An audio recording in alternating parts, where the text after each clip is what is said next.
this is an iHeart podcast. Guaranteed human. Well, the holidays have come and gone once again, but if you've forgotten to get that special someone in your life a gift, well, Mint Mobile is extending their holiday offer of half off unlimited wireless. So here's the idea. You get it now, you call it an early present for next year. What do you have to lose? Give it a try at mintmobile.com/switch. Limited time 50% off regular price for new customers. Upfront payment required. $45 for 3 months, $90 for 6 months, or $180 for 12-month plan. Taxes and fees extra. Speeds may slow after 50 gigabytes per month when network is busy. See terms.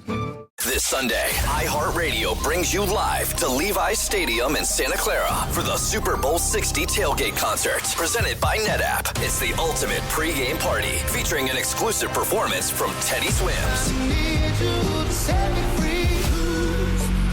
Your front row experience will be on iHeartRadio stations across the country and the free iHeartRadio app this Sunday at 3:30 Eastern, 12:30 Pacific. Then, after the concert, tune in to the Super Bowl 60 pregame show on NBC.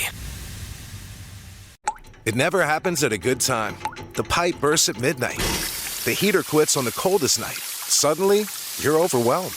That's when HomeServe is here. For $4.99 a month, you're never alone. Just call their 24/7 hotline and a local pro is on the way. Trusted by millions, HomeServe delivers peace of mind when you need it most. For plans starting at just $4.99 a month, go to homeserve.com. That's homeserve.com. Not available everywhere. Most plans range between $4.99 to $11.99 a month your first year. Terms apply on covered repairs. This message comes from Greenlight. Ready to start talking to your kids about financial literacy? Meet Greenlight, the debit card and money app that teaches kids and teens how to earn, save, spend wisely, and invest with your guardrails in place. With Greenlight, you can send money to kids quickly, set up chores, automate allowance, and keep an eye on what your kids are spending with real-time notifications. Join millions of parents and kids building healthy financial habits together on Greenlight. Get started risk-free at greenlight.com/iHeart.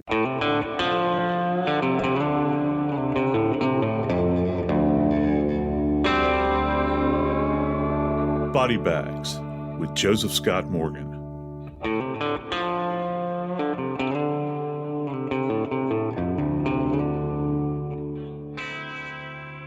It's a rare event in the criminal justice system when you have an individual that actually pleads guilty. It seems truly to be the exception and not the norm. I would imagine when you're standing before what seems like a mountain of physical evidence, and you still have a few synapses firing in your brain that give you an indication that this is a losing battle. You have no other choice. Today, we're going to talk about the murder of a lovely woman by the name of Beth Capaldi and her husband, who decided that he was going to end not just their marriage, but her life over something that is so utterly bizarre. I'm Joseph Scott Morgan, and this is Body Bags.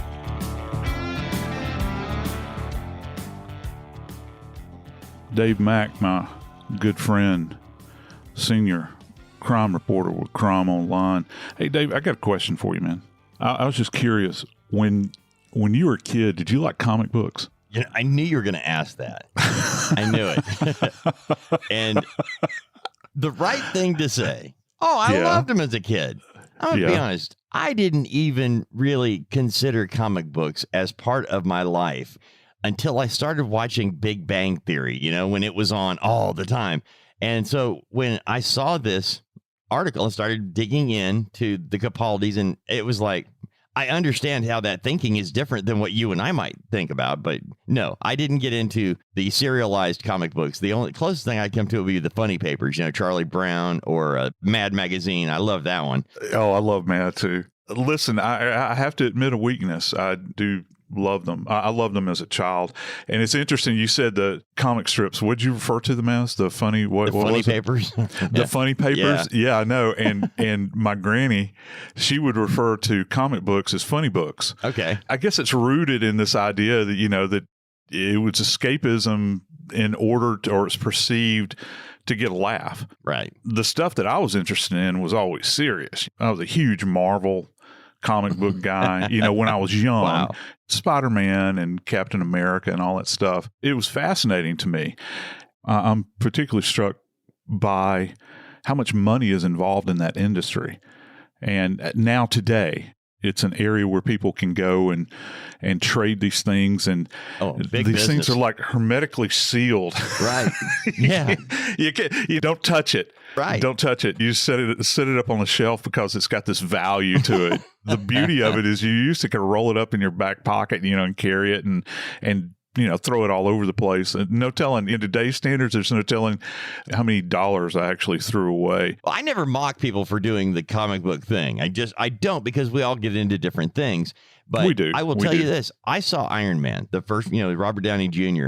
I watched it because I like the work of Jon Favreau. I've always been a cheerleader for Robert Downey Jr. And I watched the movie and didn't know that this was based on a comic book. I didn't know. Really? I just thought, yes, I had no idea. And I'm talking, I had no idea, Joe. I felt totally stupid afterwards because I got into the movie. I'm like, well, maybe I'll be into the comics. And so I got a book. I got a comic book, not a book, but got a comic book and opened it and went, okay, yeah, and still not my thing. That just means that you were interested in other things, and that's kind of cool.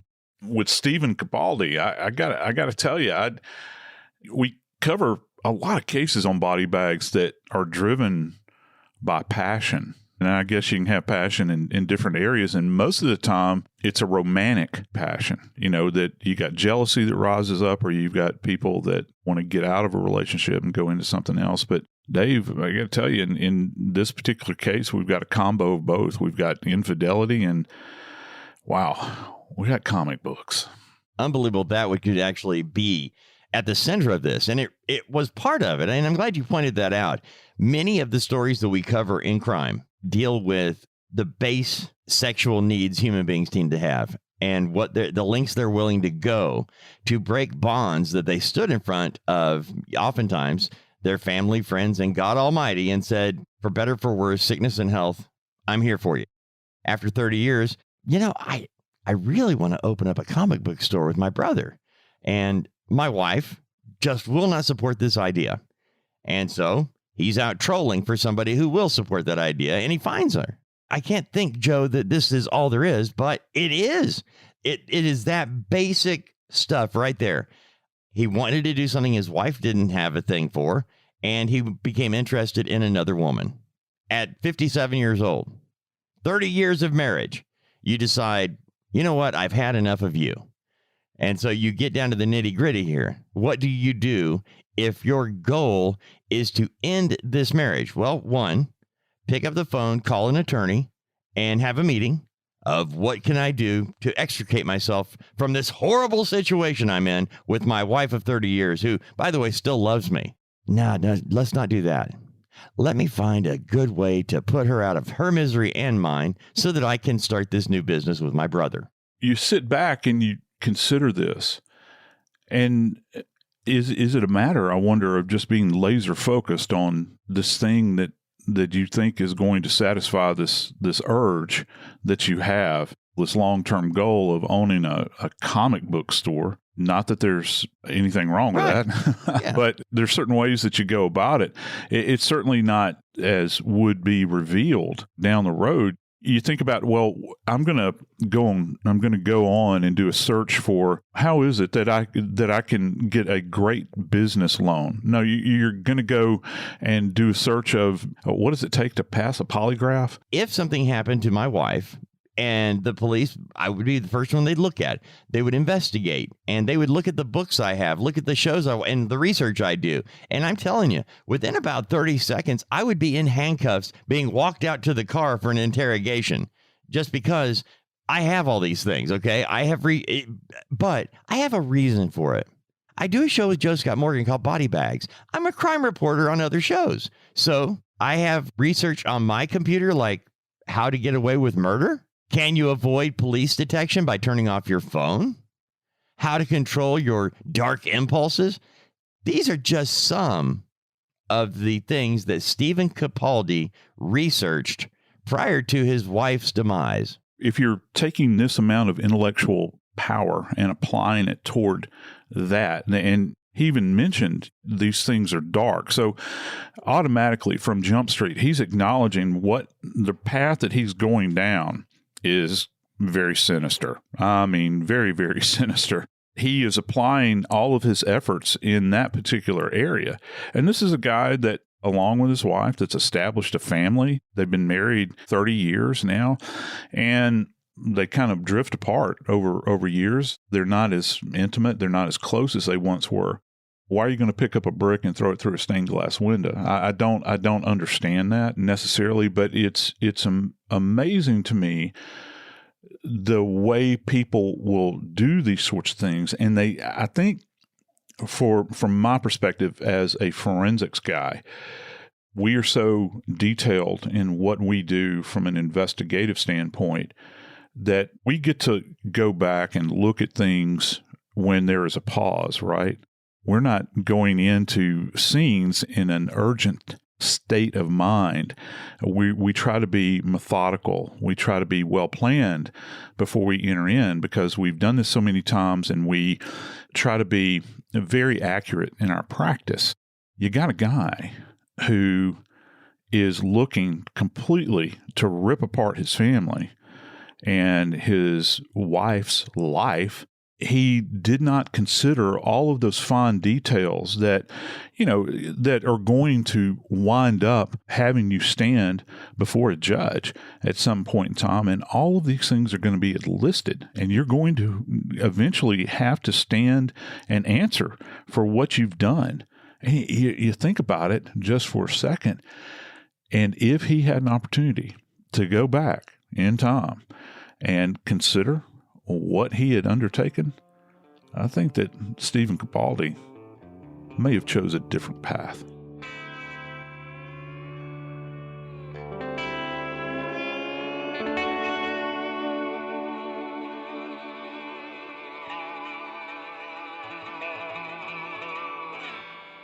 This Sunday, iHeartRadio brings you live to Levi's Stadium in Santa Clara for the Super Bowl 60 tailgate concert, presented by NetApp. It's the ultimate pregame party, featuring an exclusive performance from Teddy Swims. Your front row experience will be on iHeartRadio stations across the country and the free iHeartRadio app this Sunday at 3:30 Eastern, 12:30 Pacific. Then, after the concert, tune in to the Super Bowl 60 pregame show on NBC.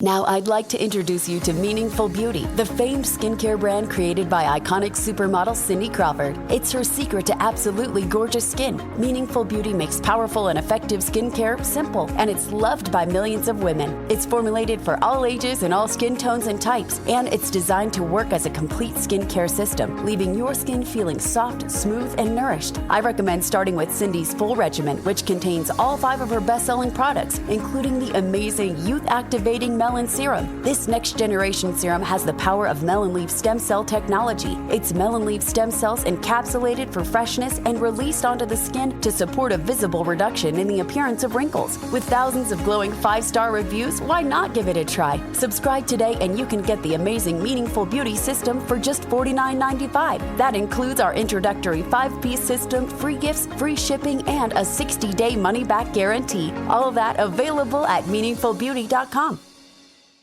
Well, the holidays have come and gone once again, but if you've forgotten to get that special someone in your life a gift, well, Mint Mobile is extending their holiday offer of half off unlimited wireless. So here's the idea. You get it now. You call it an early present for next year. What do you have to lose? Give it a try at mintmobile.com/switch. Limited time 50% off regular price for new customers. Upfront payment required. $45 for 3 months, $90 for 6 months, or $180 for 12-month plan. Taxes and fees extra. Speeds may slow after 50 gigabytes per month when network is busy. See terms. Are you a fraud-paying American? It's a fact that 1 in 4 honest, hard-working, tax-paying Americans has been a victim of identity theft. With LifeLock Identity Theft Protection, though, if your identity is stolen, they fix it, guaranteed, and get you your money back.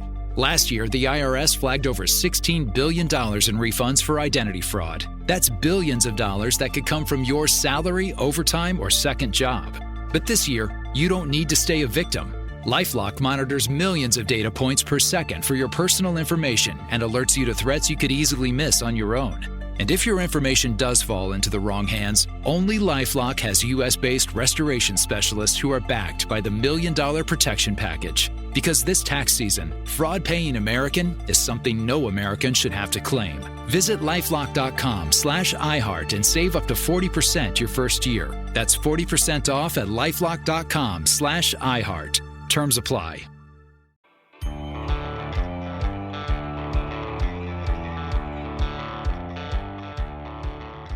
All that remains. That's a term that's been applied in forensics. I think there's certainly been a fictional novel that has that title that folds back into forensics. But all that remains is I think it's very appropriate in the case of Beth Capaldi. She occupies a home, a dwelling that she's probably lived in for a goodly part of her life. And suddenly she's absent from there. What is it that remains of her? What is it that's left behind that can help an investigator try to determine what's occurred? Did she just merely vanish into thin air? That's exactly what they walked into, Joe. When Emma Capaldi, that would be the daughter of Stephen and Beth, she hadn't talked to her mother for a couple of days. And she goes to her dad and says, "Hey, I haven't talked to Mom in a couple of days. What's going on?" And he doesn't really have a satisfying answer for her. So she calls the police and says, "I can't find my mom. My dad's no help. Car is here. Her phone is here, but she's nowhere to be found, and I don't know what to do." That's what police came into in this particular story, that phone call. And they came on scene, and as they do, they took a report. They talked with Emma about what her relationship was with her mother and how often they talk to establish kind of the boundaries that this is way out of the norm for Beth Capaldi to not be in touch with her daughter. And then two is, well, let's talk to the husband/father here, and Stephen. Well, Emma told the police, "Hey, when I talked to my dad about this and told him I was thinking about calling you, he said, yeah, do what you have to do. Do what you think you have to do." Well, does that phrase, "do what you think you have to do," sound like something coming from a concerned husband? A wife of 30 years is missing, and the best you can come up with is, "Hey, do what you think you have to do." I gotta stop you right there, Dave. It almost smacks of a response to a threat. I mean, I've been in situations before where I've been on scene as an investigator, and I've had people say, "Keep doing this, I'm going to sue." My flippant response is, "Do what you got to do." You think about the relationship between a husband and wife, and their daughter too. Right. Who's actually going to say that to their daughter who is looking, that's concerned about her mama? You know, what's occurred? Where is she? I want to talk to mama. Well, I don't know. I'm going to reach out and do what I have to do. Well, do what you got to do. Who says that? But that's the thing. He never bothered to call. That's the thing. His daughter is like, "Why didn't you call?" He didn't. And so, boom, there's your phone call. And that's why, Joe, when I first saw this, my thought was, what would you do? You get the call later on, usually. They don't call you into this first meeting, do they? When the police are there taking their notes, they call you up later on and say, "Hey, man, this woman's missing. It started here in this house, but we don't know anything else." Do you come into that environment, Joe, and start sniffing around with luminol and black lights, or what do you do? Well, if you're talking about a missing persons case, which you would think that that's kind of the starting point. And there's any number of examples of this throughout the years that we could certainly revisit. But you think about someone is summoned to a location and they say, "Hey, my child is missing," or "My spouse is missing." You don't begin to work that case as if it is a homicide. Okay, that's not your response as an investigator. You know, you begin to try to piece things together when you look at the scene and knowing that, let's face it, Beth worked from home. This was not only her home, it was her office as well. So most of her life is spent in this home in Bucks County, Pennsylvania. And so you would think that there would be evidence of her having lived a daily life there, everything that comes along with that. If she leaves the house, you'd expect to find an absence of certain things. wallet or phone or car keys and all of that. That's where you start in a missing persons case. And then, of course, you've got this digital signature.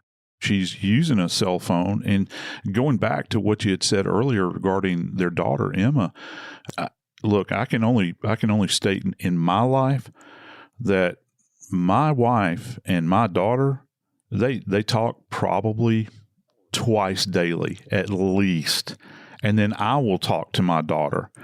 And if she hasn't heard from us or we haven't heard from her, we're going to be concerned at that point in time. And if one of us hasn't heard from my wife, we're going to be calling one another. Have you talked to Mom lately? No. When did you last talk to her? You kind of go back and forth. And there's kind of an urgency, nothing necessarily to get worried about, but you want to have contact because it's absent the norm. You know what I'm saying? Right. It's not we look for these patterns that develop in a person's life, and once those patterns are being broken in some way, when people begin to act outside those normal ranges that they work within on a daily basis, then that's a tough thing. It really is. And then I think that it's at that point that police, after they question, you had mentioned those individuals that are in that intimate circle.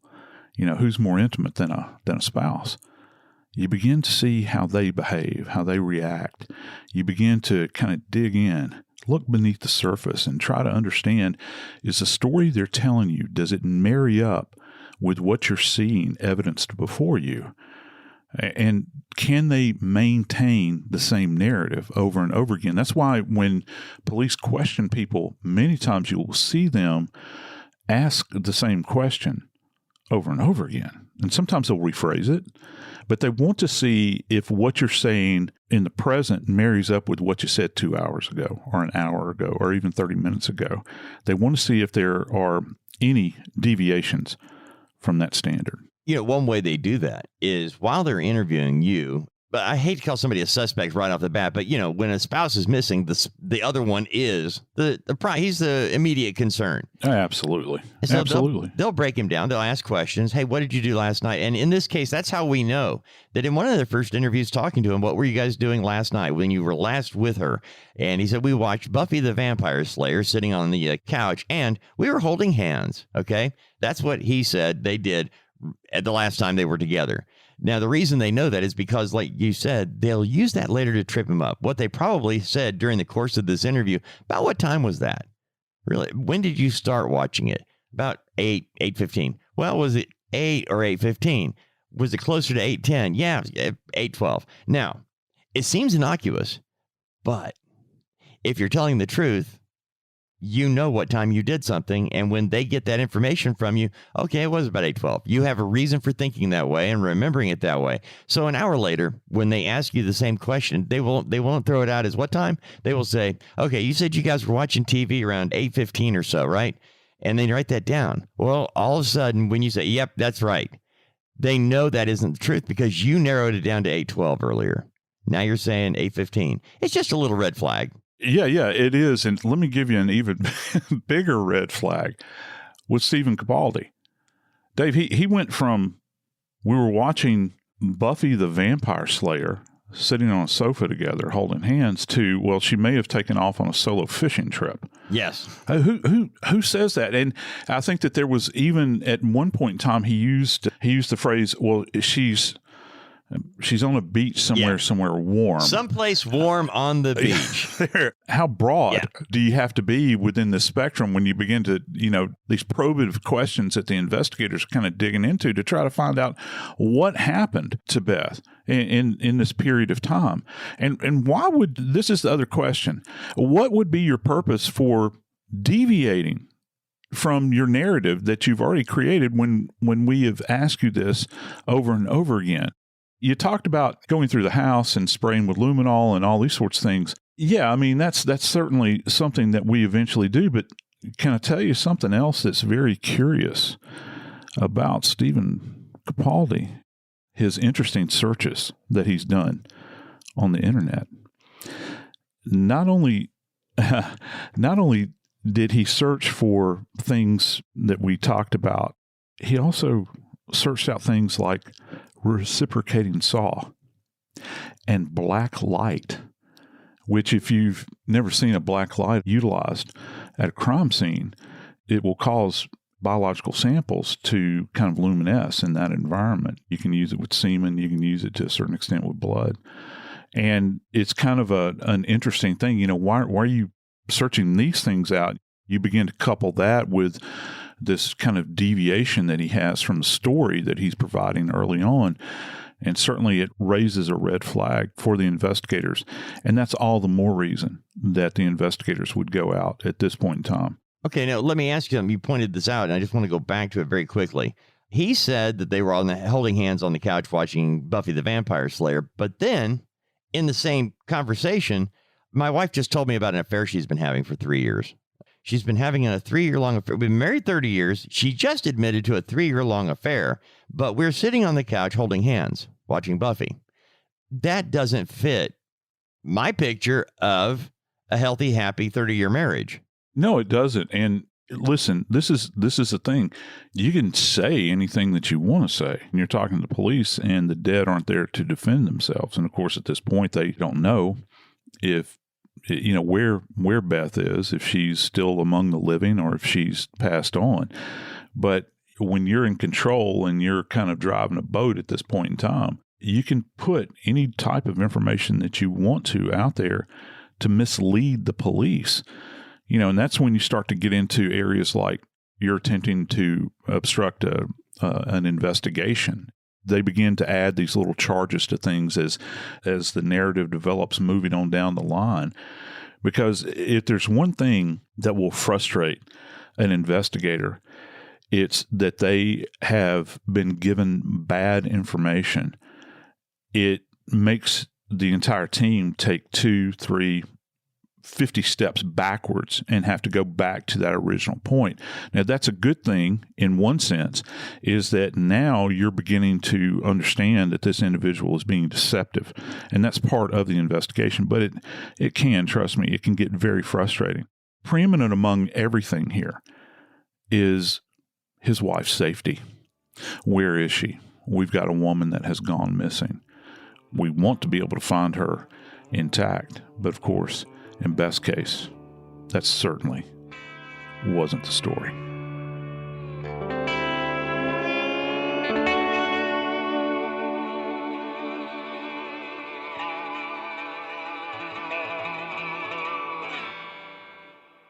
This Sunday, iHeartRadio brings you live to Levi's Stadium in Santa Clara for the Super Bowl 60 tailgate concert, presented by NetApp. It's the ultimate pregame party, featuring an exclusive performance from Teddy Swims. Your front row experience will be on iHeartRadio stations across the country and the free iHeartRadio app this Sunday at 3:30 Eastern, 12:30 Pacific. Then, after the concert, tune in to the Super Bowl 60 pregame show on NBC.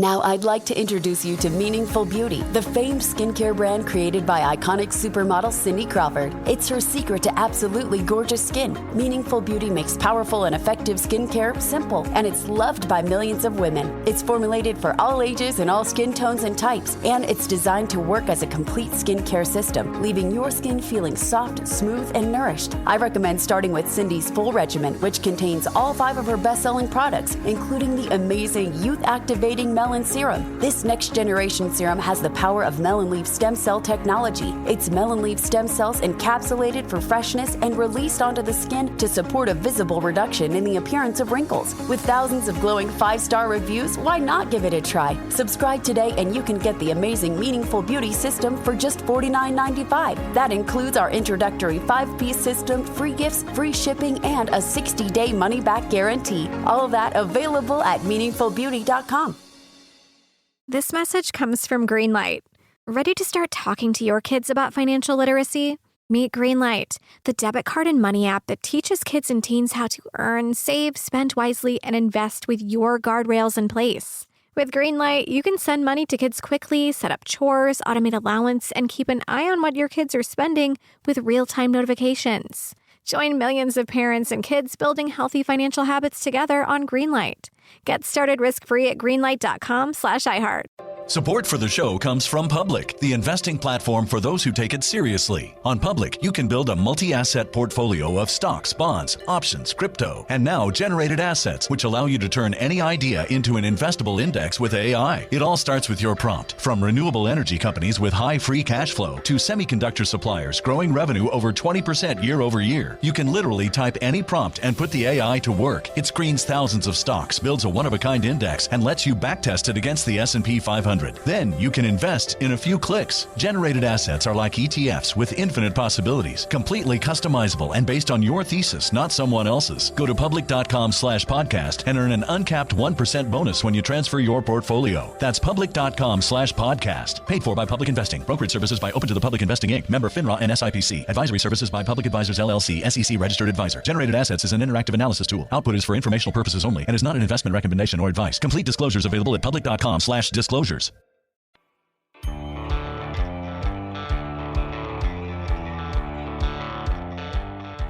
So where do you go? Where do you go with an investigation when the person that is most intimately involved with the missing person is giving you all kinds of deceptive answers, and they're leading you down these paths that lead to nowhere? It's a tough thing to kind of measure as an investigator, but as I stated earlier, you have to understand that this is part of what investigators do, and it's almost a built-in expectation that you are going to be deceived in some way. That's what always strikes me as funny, Dave, when people say investigators are so jaded. Yeah, you're right. When you've been lied to a lot, you tend to be jaded. You suspect everybody, and I'm chief among sinners. I'm guilty of it. Well, in this particular case, we have the adult daughter. She calls police because she hasn't been in touch with her mom in 2 days. And here, there's an interesting sidebar to this show. None of the family or friends had talked to her in 2 days. And they pointed out that at 55 years old, Beth Capaldi was a homebody. She had never actually stayed away from her own home overnight by herself. Not a very common thing among an adult that's in her mid-50s, but absolutely the truth here. So now you've got a 55-year-old woman who is gone for a couple of days, and she's never, ever done this in the history of her world. She left behind her car. Okay, how did she get to wherever she is? Her keys, her iPad, cell phone. Plus, you know what? Beth Capaldi has an elderly mother in a nursing home. So they have their work cut out for them to figure out what exactly happened. But it does start with her husband, Stephen Capaldi, who claims they're watching Buffy on the couch, holding hands, and then, wait a minute, I don't know where she went, and I don't even bother to look for her. That's a big, big red flag to me. So you come in, you're the investigator, Joe. How do you begin to find out what happened to Beth Capaldi, and was it explainable in an innocent way or not? Is the house going to reveal what exactly happened to her? Am I going to find a forensic look at his phone or computers or other things like that and dig through that and find out what was going on? These are the questions I have right now. You're the investigator, Joe. You're coming into a house that you don't know is a crime scene right now. No, you have no idea. And so you're walking through this dwelling where, you know, for all you know, some of the most horrible things imaginable could have occurred. But yet you're walking into something that is set up to deceive you. Let me kind of expand on that and tell you what had occurred. You'd mentioned her cell phone, her keys, her car were all there. Okay. But what was not there was her purse, her wallet, and $13,000 gone. Gone. You consider that bit of information. Well, as an investigator, you're thinking, well, why would you need that much cash? What are you going to do with that volume of cash? Well, travel. You're going to get away. You're going to go somewhere and disappear. And sometimes people have certainly done that over the years. People have just said, it's just too much. I can't go on. I'm going to bury myself in the mist of time and no one will remember me anymore. But fortunately, the police continued to press relative to the timeline, relative to what had been said and done prior to and following. And also when the investigators began to get in to the digital life of Stephen Capaldi, they found very disturbing things. These searches that he had conducted to what would seem, at least, to give them an idea of what he had planned out. And here's the thing. You know how I'd mentioned, if you get into this kind of back and forth with the police when they're trying to find somebody that's missing, and suddenly they realize that you've led them on a wild goose chase, that's going to wind up being charged, which he eventually was, with obstruction of justice. And also, you begin to think about, has he done anything at the scene that could potentially deceive or was meant to deceive law enforcement? And he had. And that's where he's eventually charged with tampering of evidence.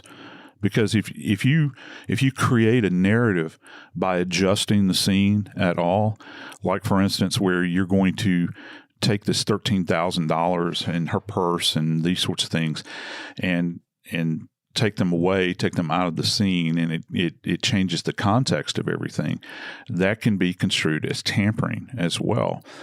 And it leads the police to begin to dig deeper. And when they do, after he had gone back and forth, fails a polygraph examination, and that gives them enough information in order to develop a warrant, Dave. And when they did, they found some pretty gruesome things. Stephen Capaldi, as you pointed out, had told many, many lies from the very beginning with his daughter, haven't seen her in 2 days, to the point where he actually is taking a polygraph test, which he failed miserably. As they were developing their information, as the investigation rolled on, they found out that it was, in fact, Stephen Capaldi that had been having an affair, not his wife. Stephen Capaldi actually had all these searches done, as we mentioned right at the top of the show. He had actually searched, just to give you an idea, how to get away with murder. He searched this on his phone or computer. How to delete Facebook messages. Another one, can you avoid police detection by turning off your phone? How to disappear and never be found. And the FBI Handbook of Crime Scene Forensics. I've got this book on my shelf, Dave, in my office at the university, and it's something that I've referred to over the years. It's there, and I was shocked. I saw that this was in his preferred reading list. Not that there's anything wrong with being in possession of the book, but when you're trying to understand what the mindset of somebody is that's attempting to get away with something, that's going to be a big indicator, at least from a circumstantial standpoint, that it's and you have to look at the approximation, timelines. When did these things begin to bubble up in your mind? And that goes to a premeditative state of mind as well. How long has perhaps he been considering doing these sorts of things?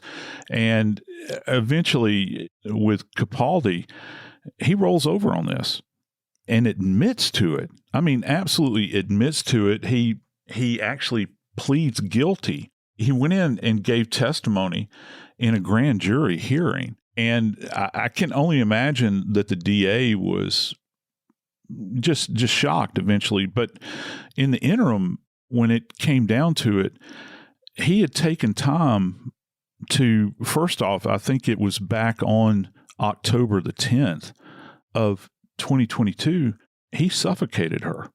He suffocated her while she was in bed, sleeping.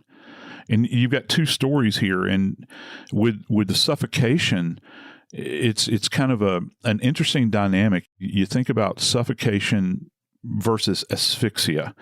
Most of the time when people say suffocation, you think of maybe placing a bag over someone's head. And that's what's called a oxygen deprivation event, where you're literally shutting out all supply of oxygen for the individual, and they die as a result of not having access to breathable air. But with suffocation, someone's in bed. What's your default position there, Dave? What do you think happened? Going to use a pillow. But I got a question for you, Joe, because I'm thinking he using a pillow to suffocate someone that's on a bed. There's a lot of give on a bed. Yeah, there is. How do you get the force necessary, the weight necessary to actually cause someone to suffocate with a pillow and a mattress in between? they've done studies over the years with oxygen deprivation, with kind of the primal reaction that people have to this. And even the weakest among us will fight back.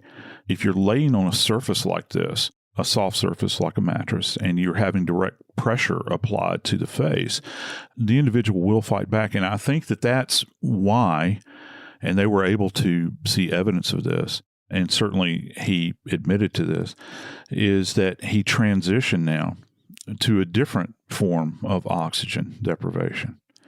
He went from suffocation to strangulation at this point in time. So you just think about this. You're over your wife, Beth, in this case. You apply, say, for instance, a pillow to her face, and you realize that this isn't going anywhere. She's in a deep sleep. Suddenly has this awareness that she's, being deprived of oxygen. She begins to fight back. You toss the pillow aside, and then you essentially wrap your hands around her throat at that point in time and squeeze the life out of her. And that's these types of events. It's a very intimate occurrence in this environment. And after this deed is done, remember, this is on the 10th. Dave, he admits that he removed her remains from the master bedroom down into the basement. And he left her down there for essentially 2 days.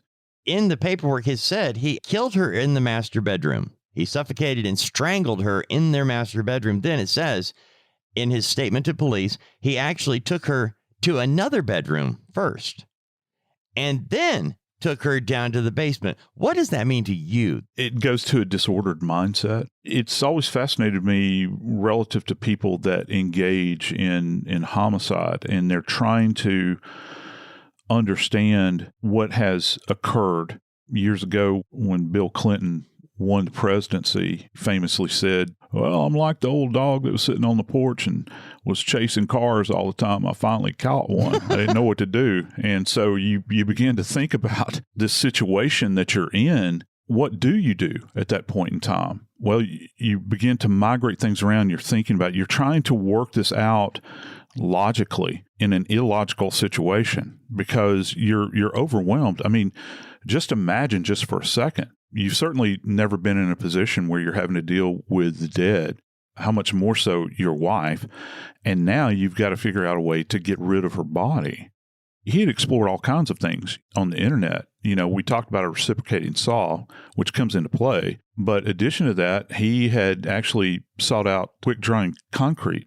His mind is going to a variety of things, and you see it kind of in a nutshell initially with the master bedroom, the secondary location, and then finally in the basement. Waits 2 days, and he's contemplating, right? He's contemplating, well, what's the best way to get my wife out of the house and dispose of her so that I can put as much distance between myself and her remains. And that's one of the things about a perpetrator like this. They want to try to put as much distance between themselves and evidence of what they have done. Many times it's through those actions that you can find clues that lead back to the act itself. Because they're handling evidence, they're manipulating the body, they're trying to dispose of the remains. And as it turned out, that basement turned into an absolute horror show, Dave. All right, so you've got a basement that is covered in blood and tissue, but it hit me that he kills his wife on October the 10th. On October the 12th, he then begins the process of dismembering her. And you mentioned the reciprocating saw. So tell me how that works to dismember a body, because most of us don't understand rigor mortis or what kind of state the body would be in. Would we have a lot of odor? Would we have a stiff body? What would we have 2 days after the fact? At this point in time, Dave, her remains, let's just say, for instance, you've got a 48-hour window here. And I'm being kind of generous because you never know specifically about these times.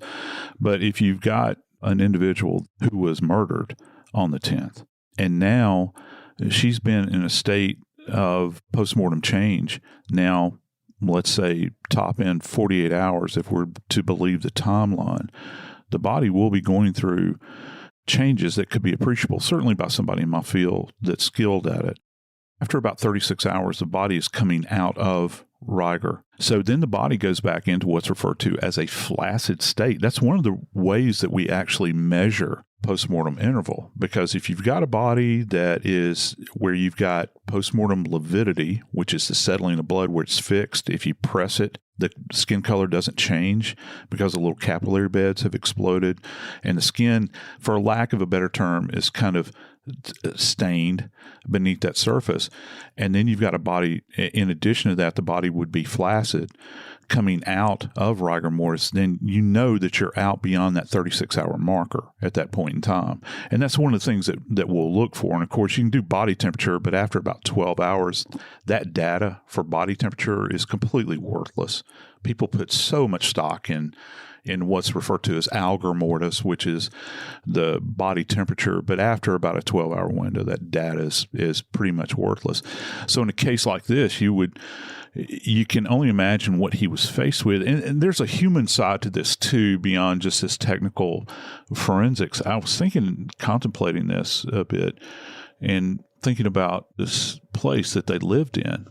You're talking about the most intimate space of all that you share with your spouse, the bedroom, and you migrate to another bedroom, and then you remove them to the basement, maybe a place where you've done work together as a couple, maybe a place where you've hidden the Christmas presents from the kids, maybe a place where, if you have a family room where you watch sports together, or maybe you have game night together, and then suddenly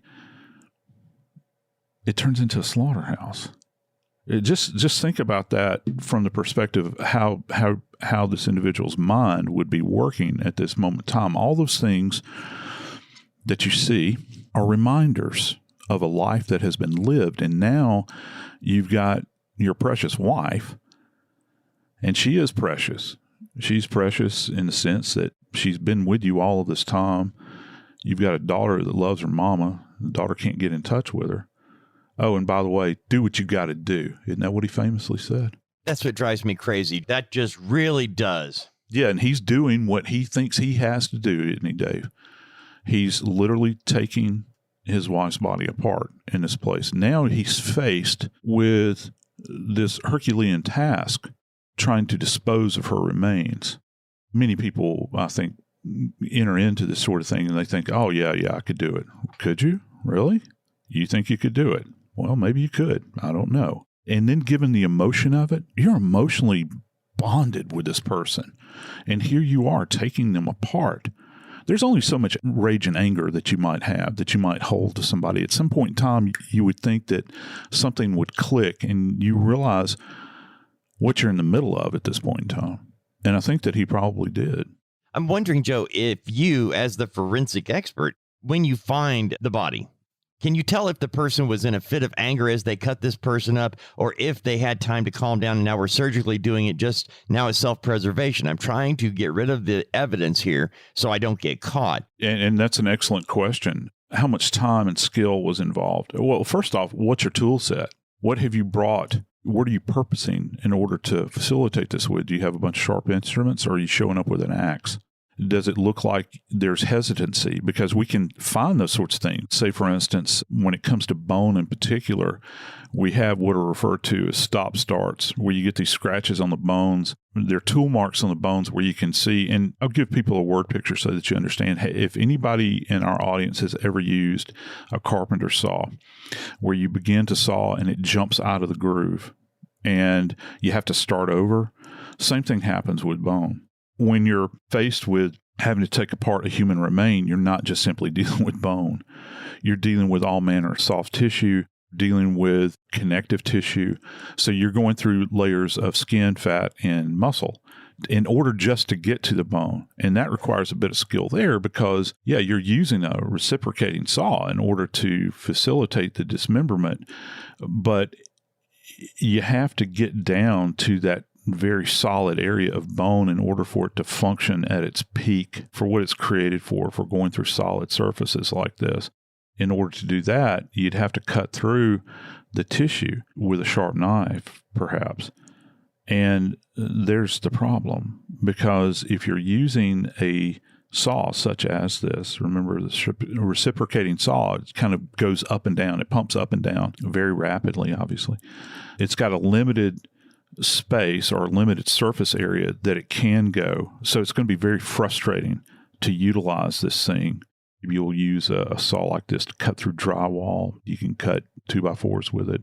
It's easy to kind of manipulate, but in a circumstance like this where you're having to deal with not just bone, but you're having to deal with all of these other layers of tissue, the mess that you're creating relative to not just tissue going everywhere, but the deposition of blood that's still there, it's going everywhere. It will actually inhibit the blade and the functioning of this tool. But on top of that, you're staring down at this body that in life you spent all these years with as you're taking her apart.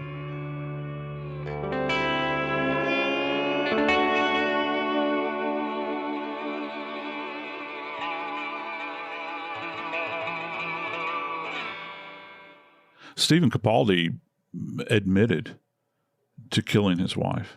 He also admitted to dismembering her. But you think about, well, after you've dismembered her, what are you going to do with these dismembered remains of your wife?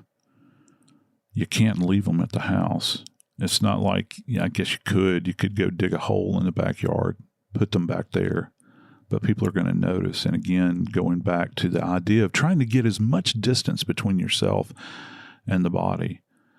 What are you going to do? Well, in Capaldi's case, he decided that he would deposit remains in various locations. When he headed out from home, he made a stop along the way in a town called Lansdale, where he went to an apartment complex and took some of her remains and placed them in an apartment complex dumpster. And then continuing to kind of drive along, he went to the edge of the Delaware River, an area that's referred to as Hog Island, which is right adjacent to a little township in Delaware County.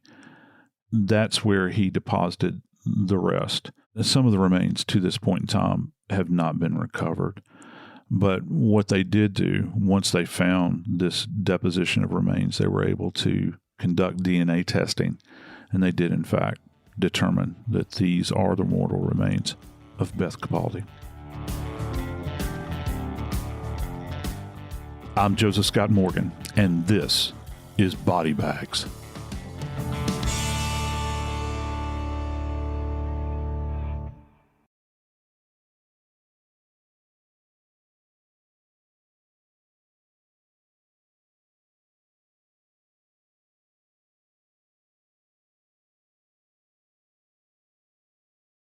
This Sunday, iHeartRadio brings you live to Levi's Stadium in Santa Clara for the Super Bowl 60 tailgate concert, presented by NetApp. It's the ultimate pregame party, featuring an exclusive performance from Teddy Swims.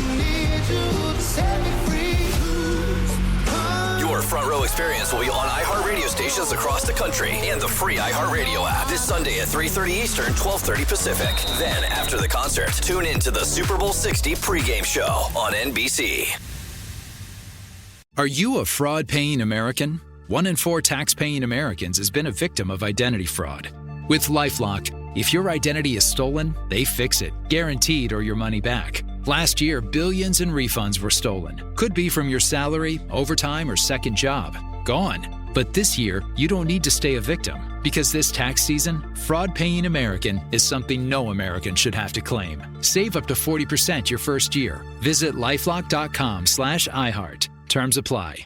At CVS, it matters that we're not just in your community, but that we're part of it. It matters that we're here for you when you need us, day or night. And we want everyone to feel welcomed and rewarded. It matters that CVS is here to fill your prescriptions and here to fill your craving for a tasty and, healthy snack. At CVS, we're proud to serve your community because we believe where you get your medicine matters. So visit us at cvs.com or just come by our store. We can't wait to meet you. Store hours vary by location. You ever wonder how far an EV can take you on one charge? Well, most people drive about 40 miles a day, which means you can do all daily stuff no problem. Go to work, grab the kids at school, get the groceries, and still have enough charge to visit your in-laws in the next county. But they don't need to know that. And the best part, you won't have to buy gas at all. The way forward is electric. Explore EVs that fit your life at electricforall.org.